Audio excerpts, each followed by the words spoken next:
Vocês que acompanham o nosso trabalho já ouviram falar muitas vezes do Sat7 como um canal de TV, um canal de satélite que está fazendo a diferença no mundo árabe, alcançando crianças, alcançando campos de refugiados, alcançando vidas que acompanham a programação do Sat7 no Afeganistão, no Paquistão, o norte da África, o Egito.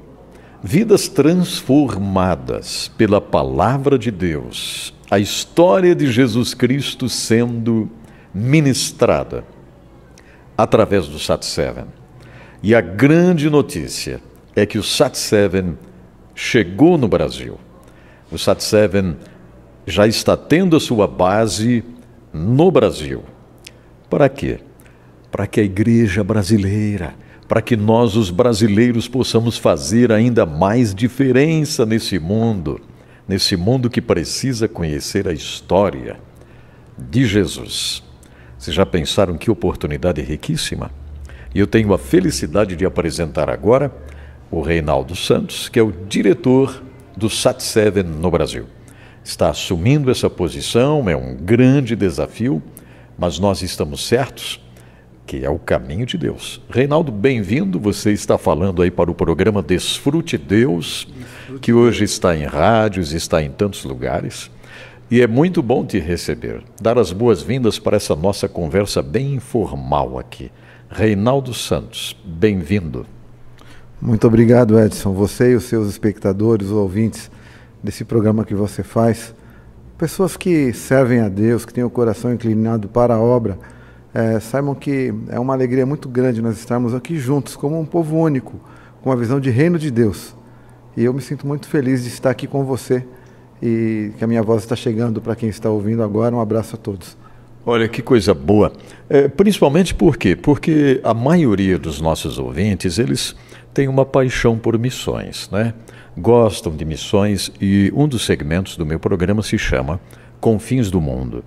Então, o Confins do Mundo, ele literalmente vai aos confins do mundo, né? A gente tem procurado viajar, sair do estúdio, sair do Google, né? Porque é muito fácil hoje, você vai no Google e pesquisa alguma coisa, enfim. Mas nós procuramos sair do estúdio. Então, eu tenho ido para lugares como a Indonésia, enfim, tantos lugares no Sudeste Asiático. E vamos agora para a África também, tendo essa visão de que as pessoas precisam conhecer para interceder, conhecer para fazer diferença. E eu fico muito feliz em te apresentar hoje, aqui para os nossos, aqueles que acompanham os vídeos, aqueles que ouvem o programa, os ouvintes e telespectadores.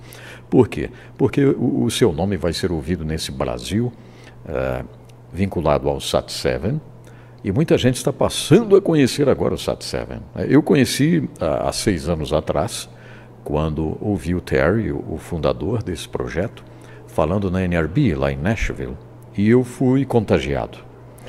É mesmo muito motivador. E eu sei que você já está contagiado, né, para assumir a direção desse projeto. Qual a tua visão assim, do Sat7, a esperança? Primeiro, como que você vê o Sat7 nesse mundo árabe, né? Fazendo essa diferença em tantos lugares nesses países muçulmanos. Como você enxerga o Sat7? Eu enxergo o Sat7 como uma resposta, um caminho, a voz que pode alcançar essas pessoas que moram. Porque a gente, quando pensa em muitas nações, às vezes se pensa de maneira muito macro. Mas pensando de maneira mais micro, pensando assim, lá no dia a dia, como que é o dia a dia de quem mora ali na África, quem mora no norte da África, ali nos países que estão debaixo de um regime tão duro que você não pode pregar a palavra de Deus? Como que será que é o dia a dia destas pessoas? Se estima que hoje, menos de 5% da população daquela região se declara como seguidores de Jesus. E o Sat7, através dessa tecnologia maravilhosa que nós temos hoje, que é via satélite, ele tem alcançado um público de 25 milhões de pessoas que estão ali como espectadores, participando de várias coisas que o Sat7 oferece. Desde a palavra de Deus até programas como, por exemplo, se ensina crianças que estão em campos de refugiado a ler, a escrever, ou coisas do dia a dia na relação familiar. Eu tenho uma coisa no Sat7 para mim, que na Bíblia, eu vou tentar comparar com o que eu acho que o Sat7 faz. Conta-se a história de um homem que ele tinha um cargo muito alto, ele era chamado de Naamã, ele era leproso. Sim. E ele era a segunda pessoa, provavelmente, lá no reino onde ele vivia. E da sua lepra ele não encontrava cura. Até que uma criada, uma escrava foi morar, uma judia, foi morar servindo a mulher dele. E essa menina disse para a mulher de Naamã: se o seu marido conhecesse o profeta que nós temos lá em Israel, ele iria encontrar cura para essa lepra. E essa informação saiu da menina, foi para a mulher falou para ele foi até Israel e lá ele foi curado. Depois dessa cura, ele ficou assim tão impressionado como que é o verdadeiro Deus Criador, que tem esse poder para ter curado ele daquela enfermidade. Ele pede pro profeta: posso pegar um pouquinho dessa terra e levar comigo para a minha cidade, para o meu país? Porque quando chegar lá, eu tenho que acompanhar o imperador. O imperador serve um deus lá, se não me engano, o deus Dagon. E ele se dobra de joelhos diante do deus Dagon. Eu tenho que estar do lado dele quando ele dobrar os joelhos. Só que naquele momento, ao invés de estar adorando a Dagon, eu vou estar adorando o Deus daqui. O Sat7 é mais ou menos isso que ele faz lá no Oriente Médio. Uma pessoa na rua está vestida como muçulmano ou como não cristão, está andando na rua como não cristão, com medo de retaliação que possa receber. Sim. Mas quando ele chega em casa, que ele fecha a porta, ele liga ali a TV, tem um culto ao vivo proporcionado pelo Sat7. E ele, na verdade, é um cristão que não se declara. Então, esse número, talvez, de 4,5%, não reflete o tamanho e a quantidade de cristãos não declarados que existe lá. E o Sat7 está proporcionando isso hoje no Oriente Médio. E quando você vai para essa história incrível, né? A gente chega na Síria, né? É um dos lugares mais sofridos do mundo hoje. Nós sabemos que a Síria é um dos lugares mais sofridos, né? As cidades como Homs e outras que ficaram vazias, mutiladas. E para onde foram essas crianças? Para onde foram a população? As crianças que estão lá em campos de refugiados, não é verdade? Instaladas em lugares sem água potável, mas muitas vezes lá tem a antena parabólica, lá está o satélite chegando e o Sat7 fazendo a diferença lá.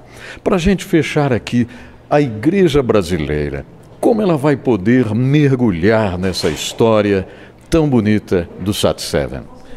A primeira forma da igreja brasileira mergulhar nesse projeto de levar o evangelho naquele povo tão sofrido, que não pode declarar sua fé em Cristo, é orando. Nos ajude em oração. Abraça o projeto com muito carinho. Se propõe a colocar como item adicional na sua vida cristã mesmo, de orar por aqueles irmãos que não podem falar sobre o amor de Deus com tanta liberalidade como nós podemos. Além disso, você imagine o custo de se manter. O Sat7 hoje tem 5 satélites cobrindo toda aquela região, o custo dessa operação toda. Além disso, as pessoas podem ajudar o Sat7 com recursos, mas isso é um tema que a gente vai estar discutindo numa outra oportunidade. Vamos tratar desse assunto porque a igreja brasileira vai fazer diferença como nunca nesse mundo através do Sat7. Reinaldo Santos, Deus te abençoe grandemente nesse desafio. Amém. Eu tenho certeza que você vai se unir ao projeto. Visite o site do Sat7 Brasil, nós vamos disponibilizar para você e você vai conhecer um pouco mais do Sat7. Obrigado pela companhia.